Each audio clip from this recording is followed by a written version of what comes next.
Hi everyone, so the point of this video is to go through your major assignment.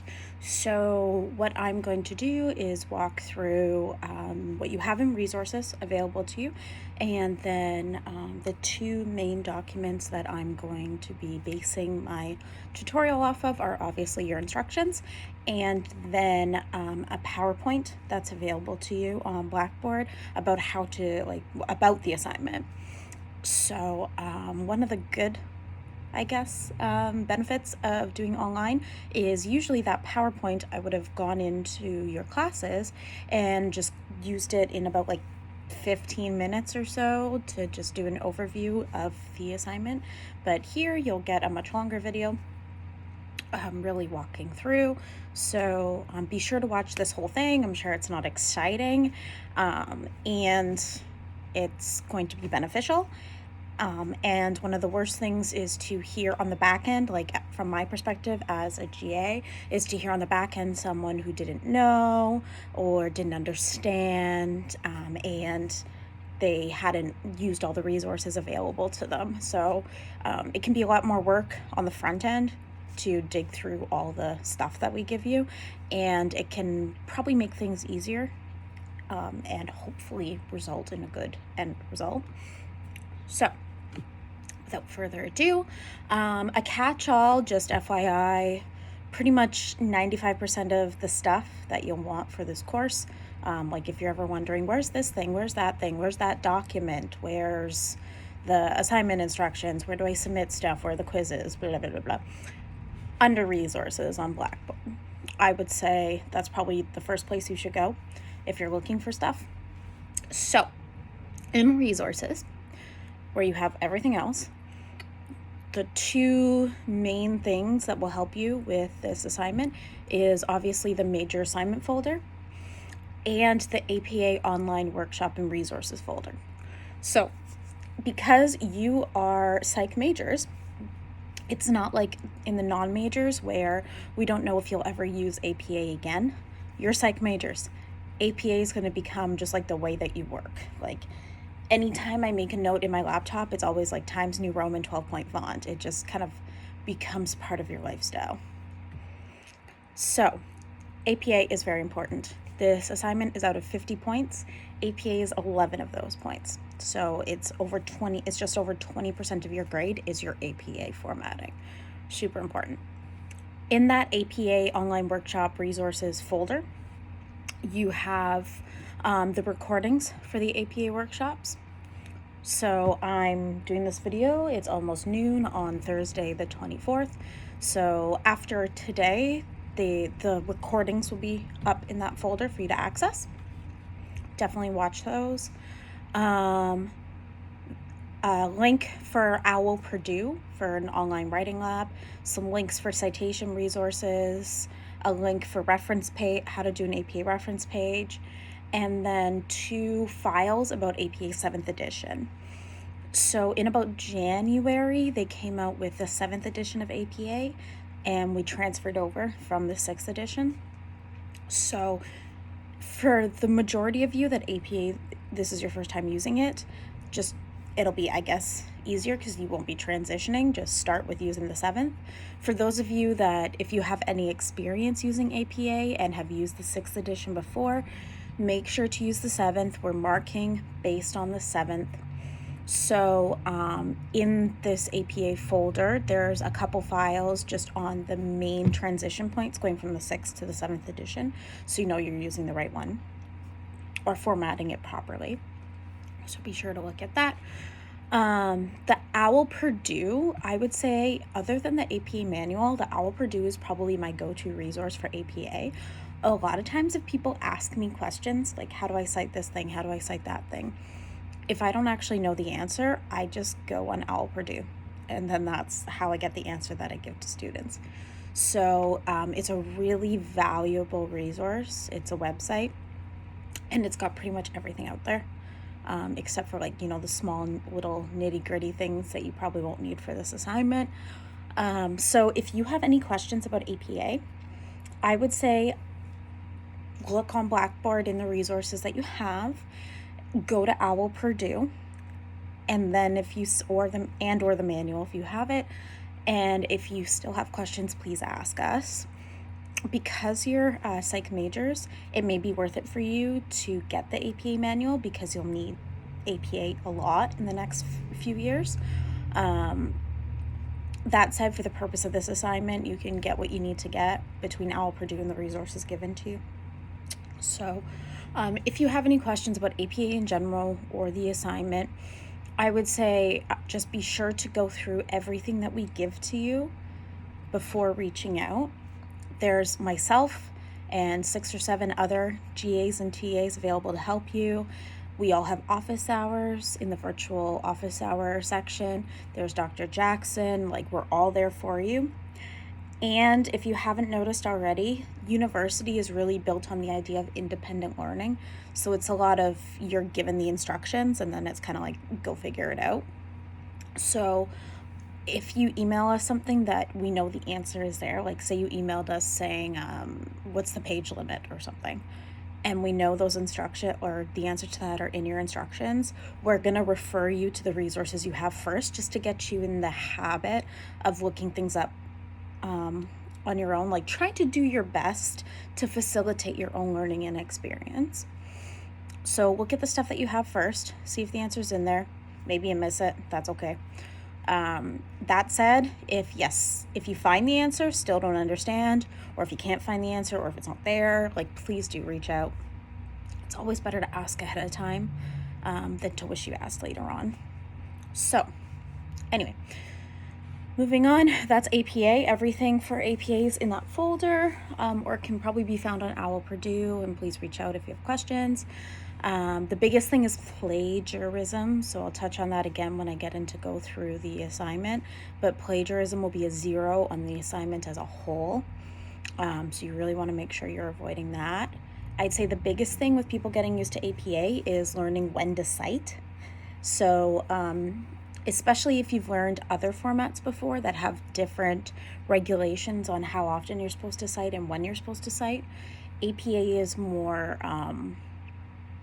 strict, I guess, about citing.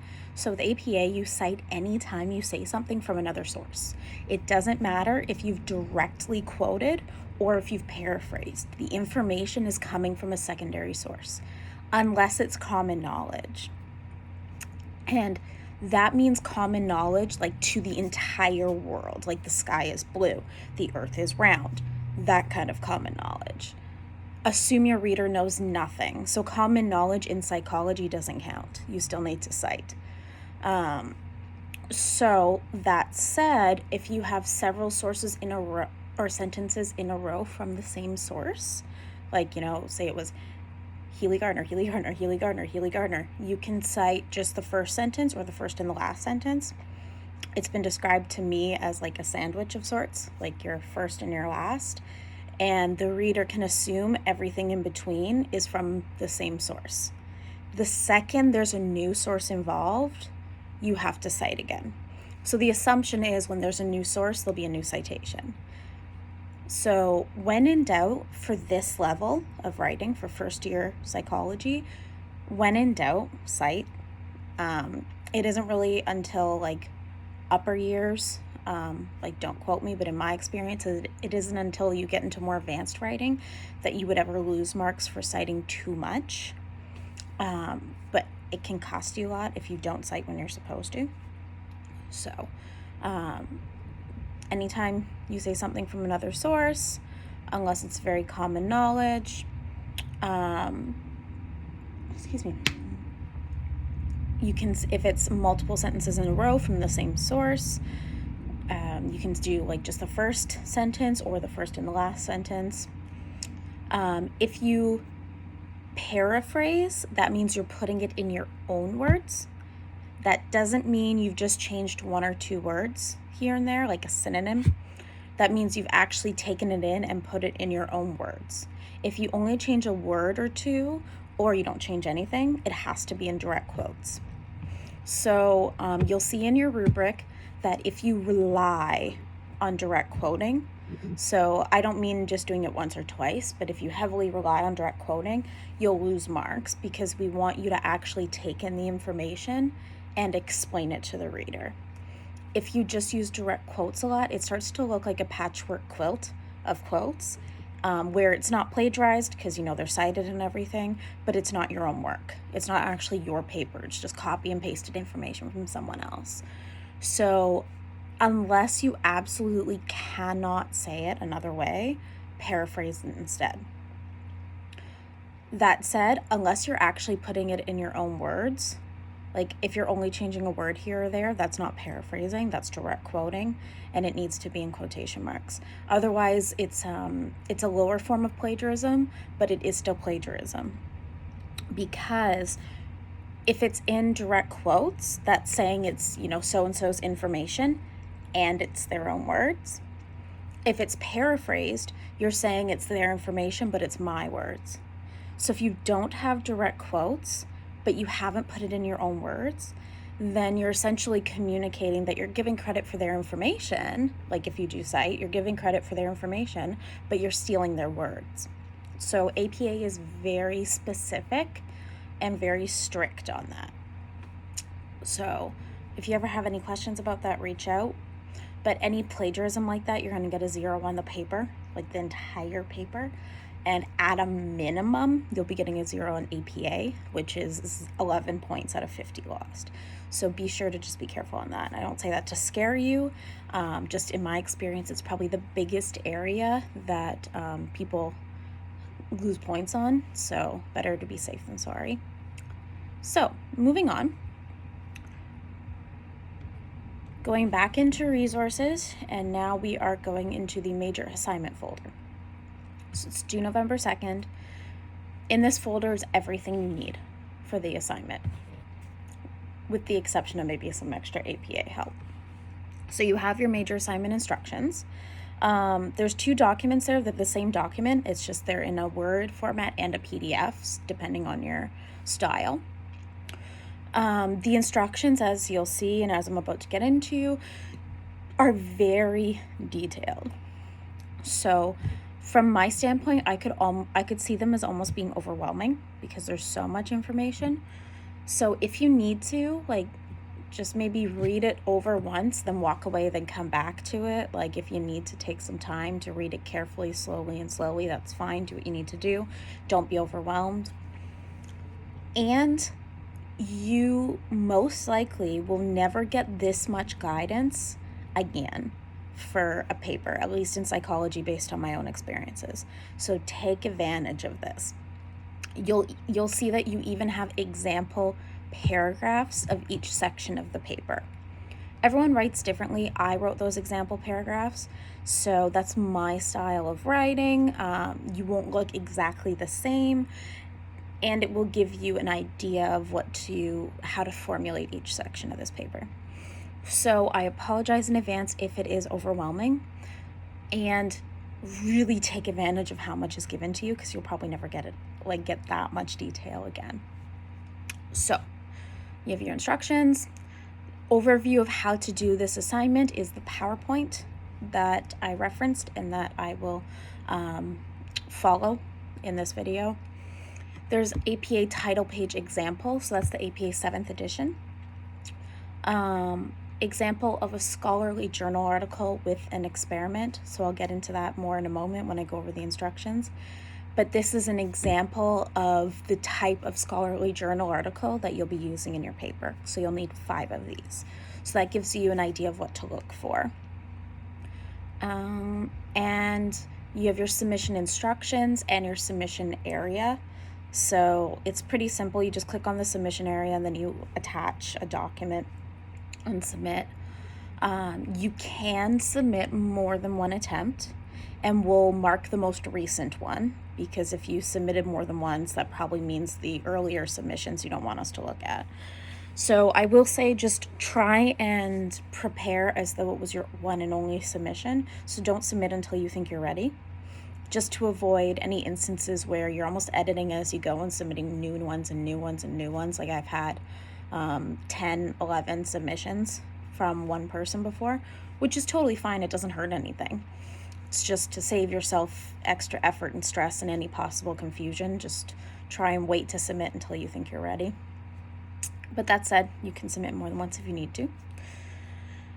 There's also are you ready to submit pre-submission checklist. So these are probably the main points, like the most basic points to go through to make sure that you're ready to submit.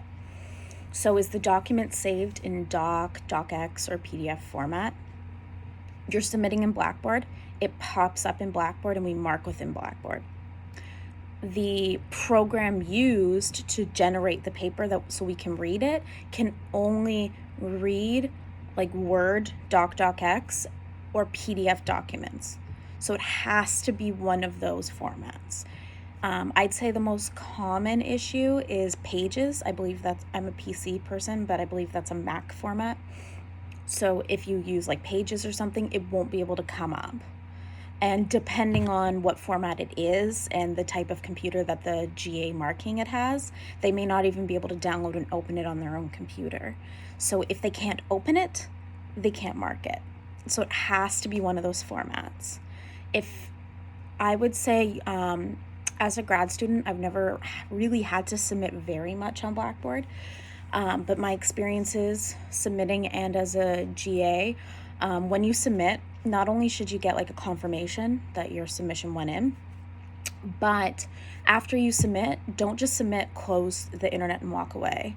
Wait and see, because it will bring up a preview of what you submitted. So you should be able to see.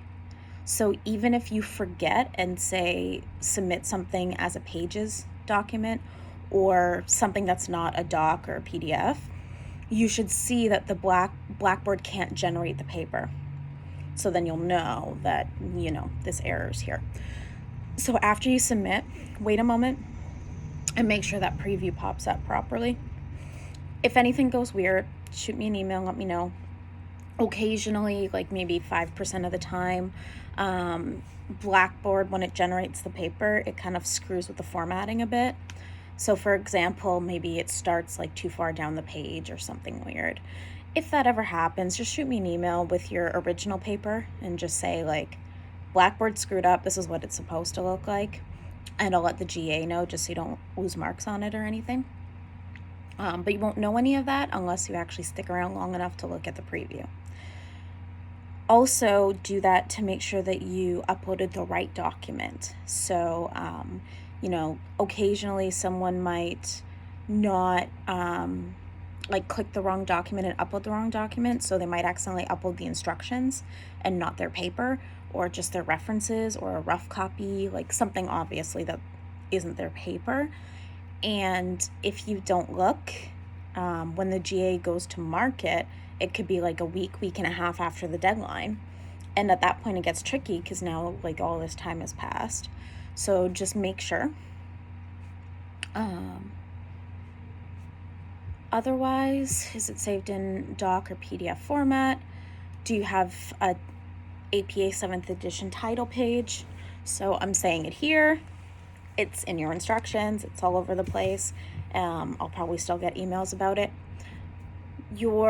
There is no abstract or table of contents required for this paper. So if you go on OWL Purdue or a bunch of APA resources online, you'll probably see a lot of information about how to format a table of contents and an abstract. You don't need those for this paper. This paper's not big enough to need any of that stuff. That's when you get into like dissertation, theses, manuscripts, that kind of stuff. So there's no abstract, there's no table of contents needed. Don't do one.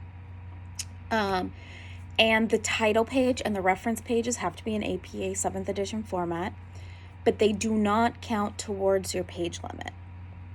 So I get this question all the time too, so I'm saying it here, it's out there. Your title page and your reference pages do not count to your page limit. Your page limit only applies to your actual like written content. Because especially when you get up in the years, like for my dissertation, I think I have 15 pages of references. So that would make no sense to have that count to a page limit because it has nothing to do with my content. It's just me following proper APA. So it has that does not apply. That said, make sure it's within the designated page limits, which I'll mention when I get into the instructions, and they're in the instructions. Is your paper in APA format, double-spaced, proper citations? Is there a reference page and in-text citations, etc.? Do you have all your required sources? Did you proofread for grammar or spelling errors? So as you'll see in the rubric, there isn't a section specifically assigning marks for quality of writing or for grammar. You'll see it's built into the rubric, like, if something's worth 4 points, 3 points might be like, stated clearly or well written, and 4 points might be, extra well written, extraordinary clear. Like for higher points is for better writing, but there isn't like just a grammar writing part of the rubric. That said, you should always proofread in general. It's just good practice, and it will also just help enhance the clarity of what you're trying to say, which in turn can give you a better grade. So especially maybe if writing and spelling isn't your strong suit, if English isn't your first language, because English is a pain to read and write and understand, you want to make sure that you're proofreading and making sure that your words are coming across properly. So, there's always those errors that you don't see until after you submit something. So if you have a spelling mistake here or there, don't stress about it. But for proofreading, I recommend that you take a break and then come back and proofread, because otherwise you just get blind to your own writing, or give it to someone else to proofread. Did you review, and the last point, did you review the instructions carefully, and did you complete the assignment as instructed? So when you write the paper, if you have any questions, ask a GA or a TA, ask Dr. Jackson after you've gone through all the resources available to you. That said, because we're also the ones marking it, we can't do any like pre-reading or, just general overviews, just because we don't want to lean too far into that almost pre-grading area. So if you have questions, just please reach out, but we can answer specific questions. We just can't do like overall things. So when you're ready, submit it on Blackboard. In previous years, we haven't accepted any late assignments.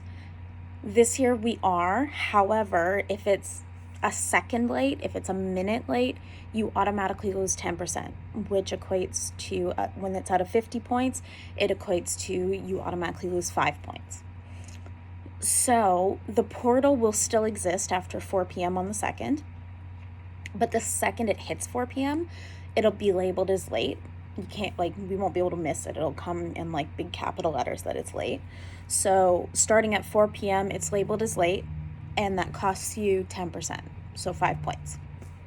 Every day after that, for up to 5 days, you lose an additional 10%. So if you handed it in on the 3rd instead of the 2nd, you'll lose 20% total. After 5 days, we aren't accepting any papers. So be sure you start on this ahead of time. I say this as someone who never did that, who did all the things the night before, and it was stressful, and I did not do very good work. Obviously, I got into grad school, so it works out, but it was stressful. It was hard. I didn't get nearly as good grades as I probably could have. So we posted it even a week earlier than we were planning on. So you have, I think, about 6 weeks to do this paper. Obviously, you can't do it right away because you haven't really learned the content yet. But don't leave it to the last minute. This paper will take you a while. It's not something that you can just whip up, especially if this is your first kick at this. So be sure to start ahead of time. Plus, you'll feel better when the deadline rolls around and other people are stressing out, but you've already taken care of it. And that way you'll avoid any technological issues, because, computers always break down right at the deadline. It's just funny how that always happens. If you're stressed, that's when your internet's going to cut out, or that's when your computer is going to start going wonky. So just plan ahead, work ahead. That said, if you're having trouble submitting to Blackboard, email it to me. My email is in there. And the same deadline will apply. So 4 p.m. on the 2nd. If I get it at 4:01, you lose 10%. But please, if you email it to me, just let me know why you're emailing it to me, So I know you're not just misunderstanding the instructions on how to submit, but there's a reason you're emailing it to me. Like, I know if you're in a panic, you just want to get it to me as fast as possible, so you just attach it in an email and shoot it off. And I get that. Just please at least follow it up with an explanation of why you're sending it to me, so I know that you are following the instructions properly and that there's an issue.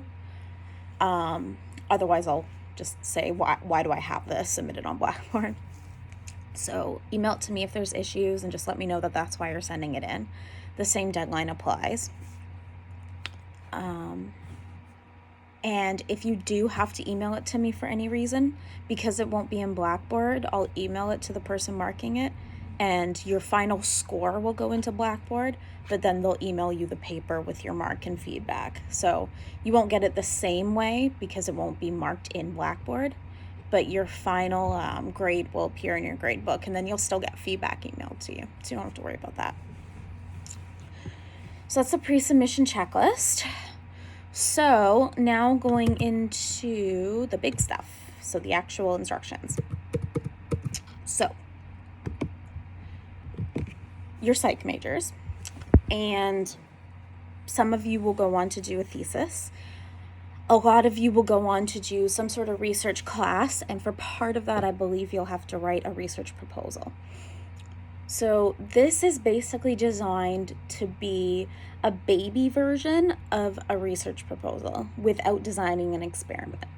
So for a thesis or a dissertation or something, if you're doing an experiment and you're writing a proposal for it, the first half is spent on a lit review. So outlining what your research question is, the literature that's out there that helps you inform your research question and helps you shape the experiment you want to do. And then after that, you get into what your experiment is, how you're going to do it, things like that. You don't have to design an experiment for this paper at all, but this is that first chunk. This paper is like a baby version of the lit review that you would do for a research proposal. So the idea here is to help you learn how to both find sources, but also read those sources and summarize the important information, synthesize it, integrate it together to help you inform a research question. So I'm going off the PowerPoint and the instructions here. So I'm kind of bouncing back and forth. So, basic housekeeping stuff about this assignment. Out of 50 points goes 20% of your grade. Delayed assignments thing. So the assignments should be a minimum of 6 pages. So APA, double-spaced, 6 pages, and a maximum of 8. Again, does not include the title page or the reference page. It has to be in Times New Roman 12-point font.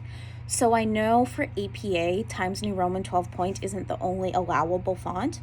And just to keep it fair for everyone, because I can't remember which font it is. I think Calibri or something. One of them or a couple of them can be like that font in 11-point size. So just to keep it fair for everyone has to use the same font that has the same sizing to it. So everyone's literally working within the same length restrictions. And again, no abstract or table of contents. Everyone writes differently. I'm pretty rambly and lengthy. I have trouble writing concise. So I'd be that person that is cutting it down to keep it in 8 pages. Other people will struggle to stretch it to 6. So some people are more concise than others. That's why it's 6 to 8 pages. That said, if you're having trouble reaching 6 pages, you probably need to add more detail. If you're having trouble staying under, like at 8 pages without going to 9 or more, you probably have extra information in there that you don't need. So these numbers were chosen based on what Dr. Jackson, myself, based on the assignments that we've seen, because we've used this assignment before, based on what we believe is necessary to get the points across, but still allowing for people to write concisely or lengthy, depending on their style. So page deductions will be taken if you don't follow the minimum maximum guidelines. So say you submit 9 pages, you'll lose 1 mark, just to like keep things fair across the board. If it's 1 line over, like 8 pages and 1 line, that's different. But if it's like a paragraph, etc. That said, if you're going over 8 pages, you have extra information you don't need. And this is coming from someone who could probably easily go 10 pages just because I worry too much about not getting my point across and then I ramble. So you will see at the bottom of the first page of the assignment instructions, you cannot miss this. There's no excuse for missing this. There's a massive box that's yellow on the inside, red outline, and says plagiarism will result in a 0 on the assignment. So this is getting at what I was saying earlier. And it has information straight from the University of Windsor's plagiarism policy. Plagiarism is the source of any ideas, wording, or data obtained from others has to be disclosed and acknowledged by citations, quotation marks, and bibliographic references in the proper format. So using the work of others without acknowledgement is plagiarism. So if you plagiarize in this assignment, you'll get a 0. And it's probably one of the more it's definitely one of the more severe forms of academic misconduct. So in extreme cases, it could be kicked up all the way to Office of Academic Integrity. So again, not meant to scare you, but just to make you aware that this is probably one of the most important things to watch for in your paper. So plagiarism isn't just stealing, like I already got at most of this, I won't spend much more time on this, but plagiarism is kind of an umbrella term for a wide variety of missteps, I guess. So in your paper, you need to have in-text citation saying that this right here is the information I got from this source, and you have to have a reference page, because in-text citations only have the name and date, but the reference page has all the information that the reader would need to find that source. So if you have in-text citations but no reference page, that's plagiarism, and same as the other way. So it's not very common that I'll see papers with in-text citations but no reference page, but it's more common that I'll see a reference page but no in-text citations. And that's plagiarism as well, because first of all, how do I know that you actually use those sources? Because I don't actually see it anywhere, and you're not giving the credit when it actually comes up. So you need both. And they should match up. So make sure every in-text citation you have has the reference at the bottom of at the reference page. And obviously, if you don't have either, that's plagiarism. And then lastly, in this box, you'll see there's 4 main points. These are probably the most common forms of plagiarism that we'll see at this level, and the more impactful ones. And so the 4th point is copying a sentence or a paragraph word for word from a source with no changes or minor changes, and citing it in text without using direct quotes. So that's what I was talking about earlier, where if you don't put it in your own words, so if it's exactly word for word, or if you've only changed like a word here or there, like did a synonym or something, that's not paraphrasing, that's direct quoting. And you should try to paraphrase, but if you're not going to, then it has to be in direct quotes with the citation. Because again, without the direct quotes, you're saying it's your words and it wasn't. So make sure this is taken care of. Ask questions if you need to. Just be careful. That said, you need to try and put things in your own words for this paper, and provide the citations. If you absolutely can't, like sometimes you really just can't, then throw it in direct quotes, that's okay.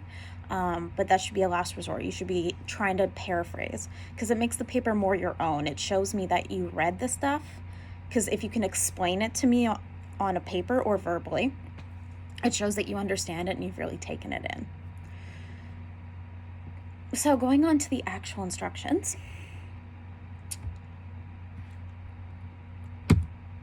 So, like I said, this is a literature review. On the second page, you'll see a list of topics. So you have 10 topics to choose from. And in brackets, the corresponding section of the textbook that they came from. So these are the approved topics. You have to use one of these. Otherwise, we won't mark your paper. So the reason for choosing these is first of all, these are new topics because we've used this assignment before. So to make sure that people are generating new papers. But also, because you can do whatever you want in relation to these topics, it makes sure that they're from areas of the textbook that have enough information for you to go off of. So you have to use the textbook. And there's been times where someone's been, maybe really interested in this one topic, which is great. And it was only mentioned, I'm trying to think of an example, maybe only mentioned in a chart. It wasn't even really talked about in the textbook. And although you're interested, which is great, you've kind of shot yourself in the foot because you have to use the textbook, but the textbook doesn't talk about that topic. It just mentioned it. So these were chosen so you have enough information to actually go off of to do your paper. So you have to choose one of these. And the topic needs to be talked about in that section. So for example, if you choose pseudoscience, you're going to have to use section 1.2 of the textbook. If you want, please, if you have questions, you don't know if this is a good topic to use, please just ask. But what you're going to do is formulate a research question. So, moving on. After you've chosen your topic, you're going to be doing an intro paragraph introducing your topic. And then you're going to have body paragraphs talking about sources to do with that topic. And then summarize it in a summary paragraph. For the intro paragraph, this is where you have to use the textbook. So what you're doing here is introducing your topic, your research question, and you're defining the variables. So variables are just the things. So if my research question, you'll see in my example paragraphs, my example research question was, does sleep deprivation impact academic performance? So my variables, my topics that I'm looking at are sleep deprivation and academic performance and the relationship between the two. So in the intro paragraph, you want to state your topic of interest and have clear operational definitions of your main variables. So the things that you're looking at in your research question, you have to define what those are. So this is where you'll be using the textbook. So your research question, as long as it relates to one of the approved topics, can be whatever you want it to be.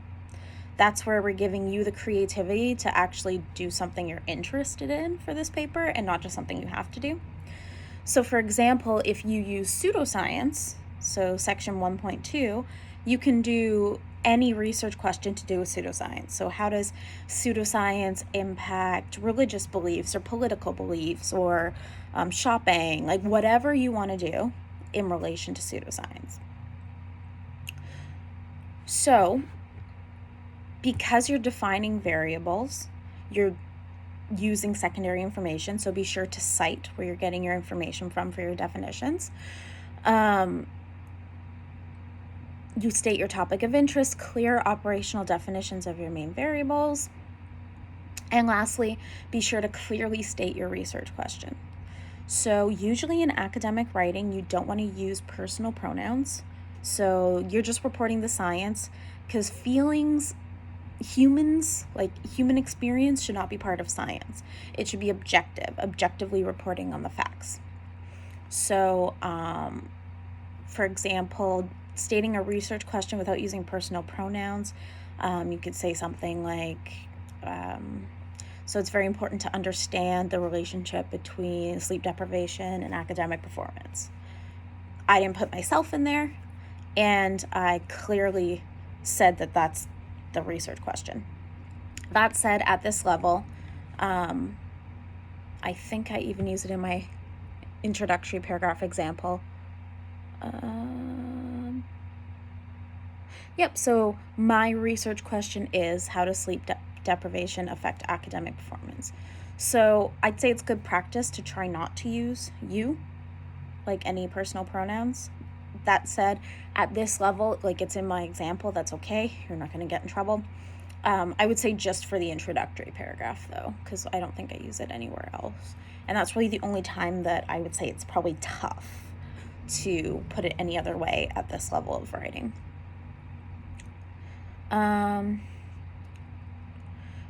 And one other thing is, don't choose a question already answered in your textbook. So, for example, section 11.4, motivation, it's topic number 9. It talks about eating disorders in there.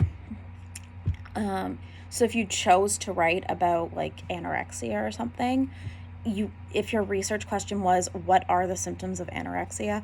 Okay, that's already talked about in your textbook. Like, that's a whole section of your textbook. That's cheating. There's no, you don't really have to go, like, the answer's already given to you. So try and do something that you would actually have to go out and answer within reason, right?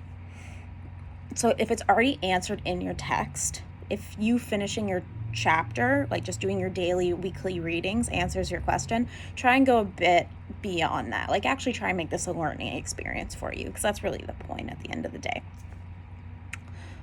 And then lastly, the textbook was used to define the variables. So this should be a pretty simple one. You either used it or you didn't.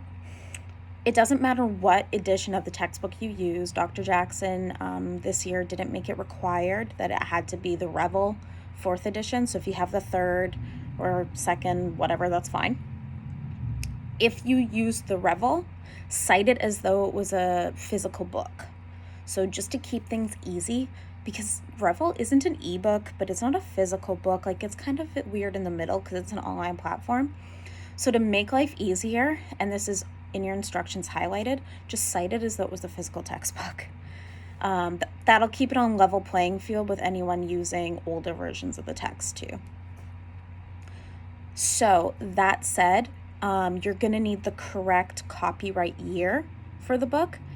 And the copyright page on Revel can be found at the end, like after the glossary and everything. If you go in the table of contents, it's at the bottom.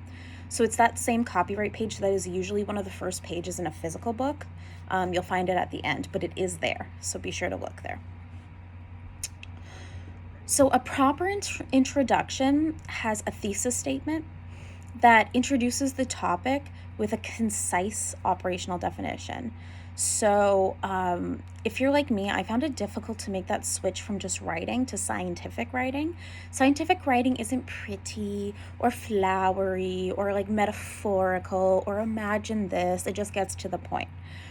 So a thesis statement should be clear. You don't need to open it up with like, imagine how difficult it is to da-da-da-da-da-da-da-da. You can just get right to the point. So you should have that clear thesis statement setting yourself up.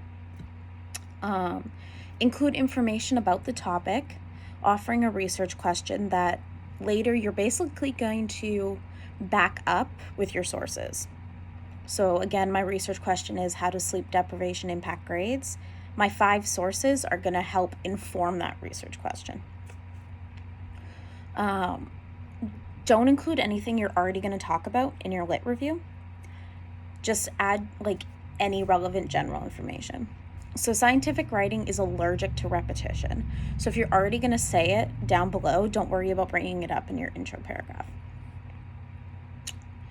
So you'll see I have an example of an intro paragraph for you, and shows that I cited consistently.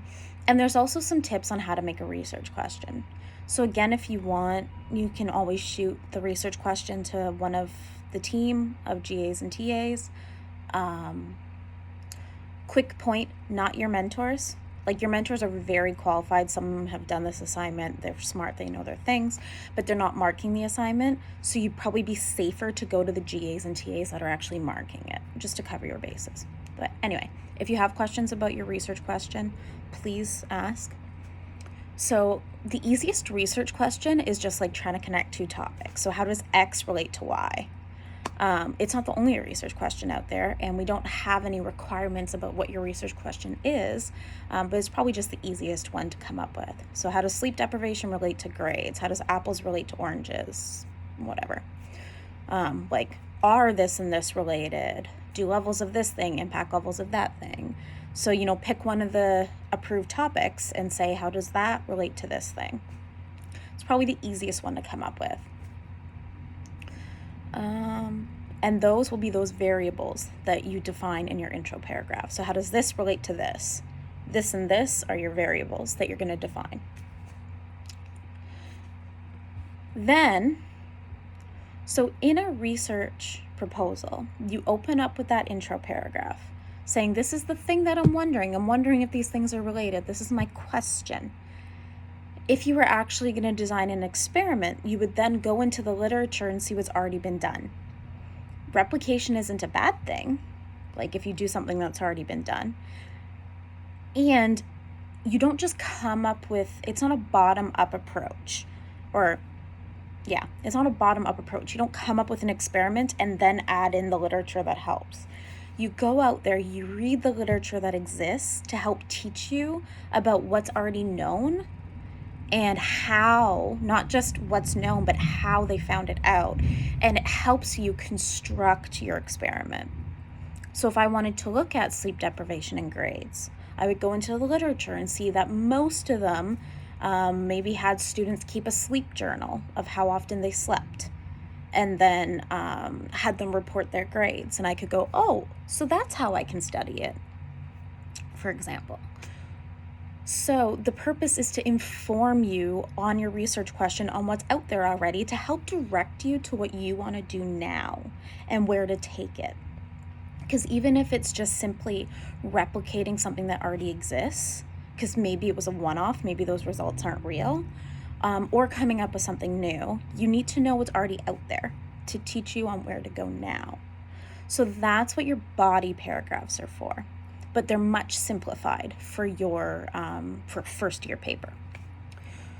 So your body paragraphs there will be 5 of them, and each are worth 5 points. So your body paragraphs are worth a total of 25 points. Because it's a first year, you'll see a lot of times in actual articles or maybe upper year papers, a lot of times you kind of have flyby sources because you have to cite your information. So you might have just one sentence and a citation. However, in a proposal, there's going to be some sources that were really important.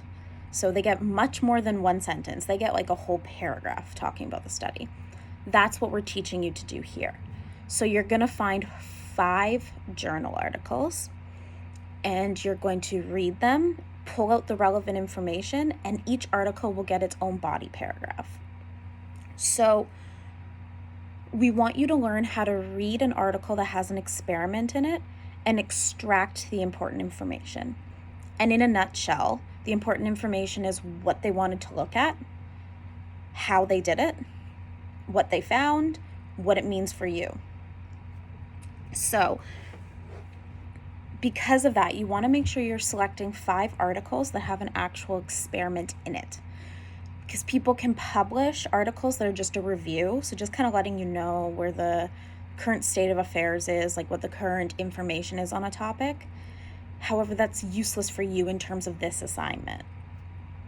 So the 5 journal articles have to each discuss an experiment. It doesn't matter whether it's actual experimental design, like whether they actually manipulated a variable, if it was correlational, so it was just a survey, like it doesn't matter what kind, but there has to be a formal study. If it doesn't, it won't be counted. So you'll see it's built into the rubric that it doesn't talk about a study, so there is no method. So you won't get a point for that entire source, which means you lose 5 points. There is a box on page 5. On page 5, there is a box to help you recognize what you're looking for, so to choose your articles. So essentially, it can't be a review paper. If it's a review paper, you'll see there's no methods. Like, there's no methods, there's no results section because they didn't do an experiment. And it can't be a meta-analysis. A meta-analysis is basically a study on studies. So there will be a results section and a methods section because they had to go out and find the articles. The issue for this specific paper is it's almost giving you all the answers you need. Like if you found one meta-analysis on your topic, that might contain a bunch of other studies. You didn't have to go out and find other ones. So what you want is also the reviews will probably say a review in the title, like a review of this information. A meta-analysis might say a meta-analysis study or something like that. So you want an article that you're looking for, and this is what the example is on Blackboard. It will have the authors outlining, just like you're doing in this paper, an introduction to the topic, an overview of the literature. Then there'll be a methods section saying what they did and a list of their materials. Then there'll be a results section, which is just like the statistical lingo. And then there'll be a discussion section of what that actually means. So the results is just like the science stuff, and then the discussion is explaining what that means.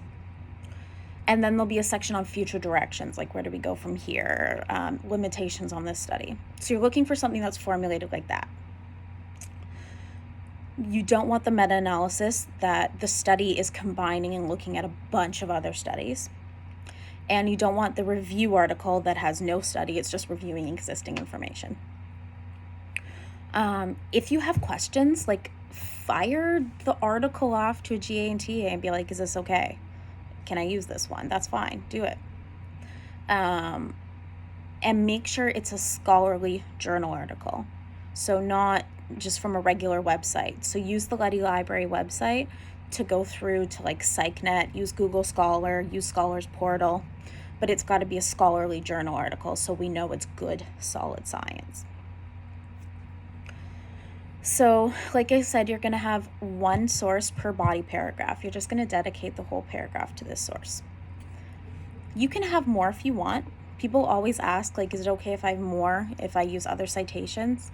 That's fine, as long as you're within your page limit and as long as you meet the minimum qualifications, you can add extra. It won't get you, like, bonus or anything, but as long as you have the required information and sources that we want, you can have more. So you'll see the rubric that we're going to be using to mark each body paragraph. So moving to the body paragraph part of the PowerPoint. Okay. So for each source, you need to review the purpose of the study and the methods they used to conduct the study. So what were they investigating and how did they do it?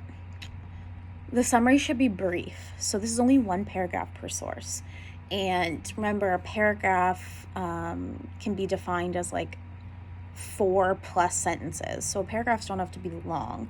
If your paragraph is like an entire page, that's probably a little extra information. It really depends on how complicated the study is. Like sent out a survey versus did a full experiment obviously requires more detail. But it should be brief. So you just want to know what they were looking at and how they did it. You should outline who the population was that they looked at. Like, were they men, women, LGBTQ+, just the whole population in general, etc. How they conducted the study. Was it a survey? Was it an experiment? And again, this should be in your own words as much as possible. And then explain the results. So explain the results, not just state the results. What did they find and what do they mean? So it should be in your own words and shouldn't just be like statistical stuff. So we don't want to see like variable A was related to variable B, P equals 0.8. I can bet a lot of you may not even know what that means. So if you just copy that in, I'm concerned that you don't really understand what you just told me. So tell me what that actually means. So that sentence means that there's a significant relationship here. And then lastly, state how they inform the research question. So you chose this for a reason. Like you chose this study for a reason. It should actually tell you about the research question. So you need to find 5 sources that actually inform your question, like directly inform your question. So for example, sleep deprivation in grades, I'm looking for sources that tells me about that topic. So a source that talked about sleep deprivation and automobile accidents. It's not that it's unrelated completely. If you really get broad with it, it's about sleep deprivation. So, okay, I guess I could connect it somehow, but it does not directly relate to my research question. So it needs to actually inform. You're not just looking for sources that talk about your topic. You're looking for sources that if you were trying to design an experiment and you needed to understand what was out there already, it actually taught you something. So explain what it tells you. So sleep deprivation in grades, this source tells me that it looks like they are related. So again, I have an example of a body paragraph. And that this is the exact same article that I gave you on Blackboard as an example. So you can even compare the two and see like what information I extracted and how I used it. So for example, just to say what the purpose is, I said like Noland and people investigated the prevalence and impact of sleep deprivation among high school students and the behaviors used to combat sleep deprivation. So that was their purpose. They were looking at what sleep deprivation does to high schoolers and then what high schoolers do to deal with it. For the methods, I said high school students, so that's my population. You don't need crazy detail, like high school students, male and female and non-binary, ages 14 to 18. Like you don't need to go crazy with it. High school students in a general education course completed self-report questionnaires, so that was their methods. Assessing their sleep behaviors and their perceptions of sleep. So not only do I know that they used a survey, self-report survey, I know what the survey contained, because if you just said survey, I wouldn't know. You don't need to go into so much detail to actually state what the surveys were, like the BDI, the BAI, like I don't need to know the actual names. If I wanted to, I can go in the reference pages and pull up the source myself. But I know that it was a self-report questionnaire looking at their sleep behaviors and their perceptions of sleep. So I know what the method was and like what it actually did. And then for results, over 90% met criteria for sleep deprivation. And it was associated with increased daytime exhaustion, concentration difficulties, etc. So that's an example of saying what the results were and like what they actually mean. So I could have said something statistical, like 90% were like this, like, p-value of whatever. But to actually say what it means most of them were sleep deprived and it resulted in them feeling exhausted. And then to combat it, they consumed alcohol before bed to help them sleep, smoking cigarettes. So I actually stated what the results meant. And then to say how it informs my question. These findings indicate that deprivation is a prevalent concern and can impact academic performance, and they may engage in potentially harmful behaviors to combat deprivation. So I explained why it's relevant. If it's hard for you to explain why it's relevant, maybe think about whether or not it's directly relevant. So you'll have 5 paragraphs like that, 5 separate sources looking at that. The last paragraph is a summary. So if you were actually doing a study, by this point, you've outlined a bunch of existing information on your topic that should give you an idea of the information that exists out there, and possible areas that still need to be looked at and how to study those areas. And that's when, at this point, you would say like a summary of the information that you said above and start to go into your own study. Obviously, you're not doing that here because you're not proposing an experiment. Instead, you're going to summarize your lit review. So you've just stated 5 sources that are very relevant to your topic. So what did they teach you? And then point out what you've noticed about the literature. So are there any inconsistencies, or all the results very consistent? Because sometimes the results are all over the place. I'm looking at, for my dissertation, animal therapy, more so like people's attitudes towards it. But in the literature, there isn't much out there in general, and what exists, some people think it's effective, some people don't. Sometimes it's all over the map, and that's okay. Sometimes it's very consistent, like the sleep deprivation in grades. I can assume I could probably find 15 articles saying deprivation impacts grades. So sometimes it is very consistent, and that's okay. But you want to clearly think about that. You want to think about that, and you want to point that out. So do you see, when you're looking at that as well, you want to see if there's any gaps in the literature. So even if it's totally consistent, it doesn't mean the story's over. There's always opportunity for more research. What are those opportunities?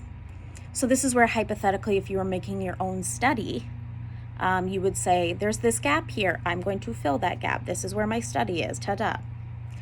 So do you see any opportunities for missing pieces? For example, a gap could be a demographic thing. Like, the results are really consistent, but they've only been looked at amongst adults. What about children? What about elderly? They've only been looked at among men or women. What about non-binary populations? What about different ethnicities? Or, if the results are inconsistent, you could say, like, they're all over the map. So we just need more studies to see, like, what the truth actually is. If it's all over the map, then what's the truth?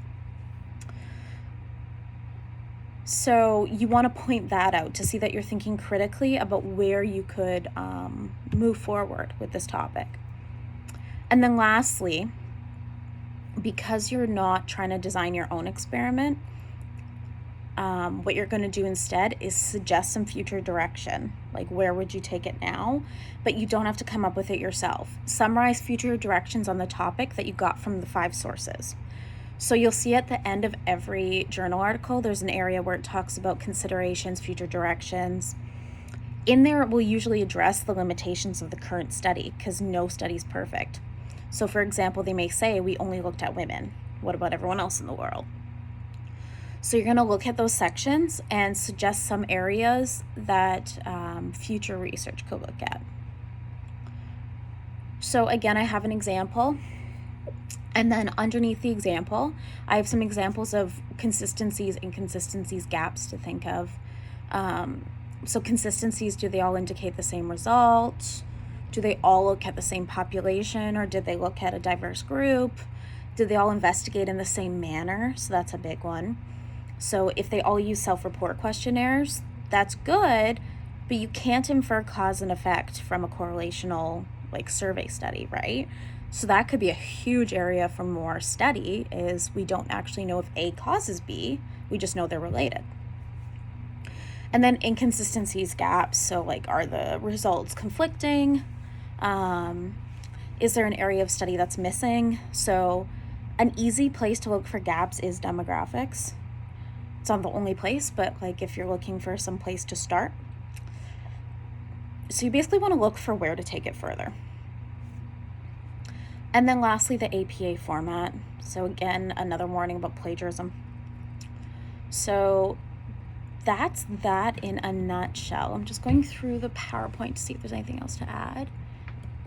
But that's pretty much it. So an introductory paragraph, 5 body paragraphs, and a summary paragraph. You're looking at a minimum of 7 paragraphs. So you want between 6 and 8 pages.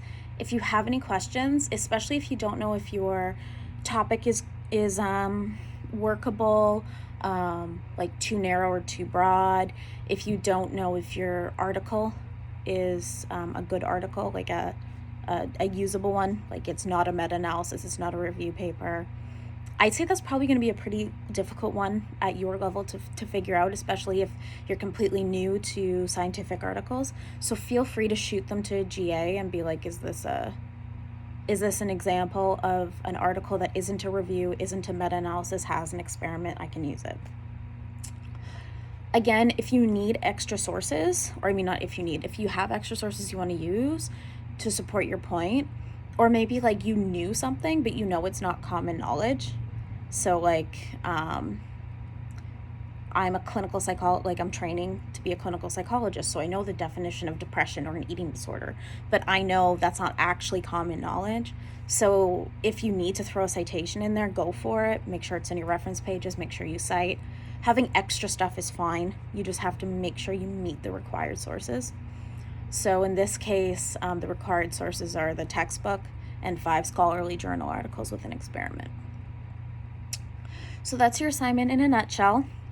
I know that writing stuff for university can be dry, but try and make this something interesting for you. Try and pick a topic that you're actually interested in.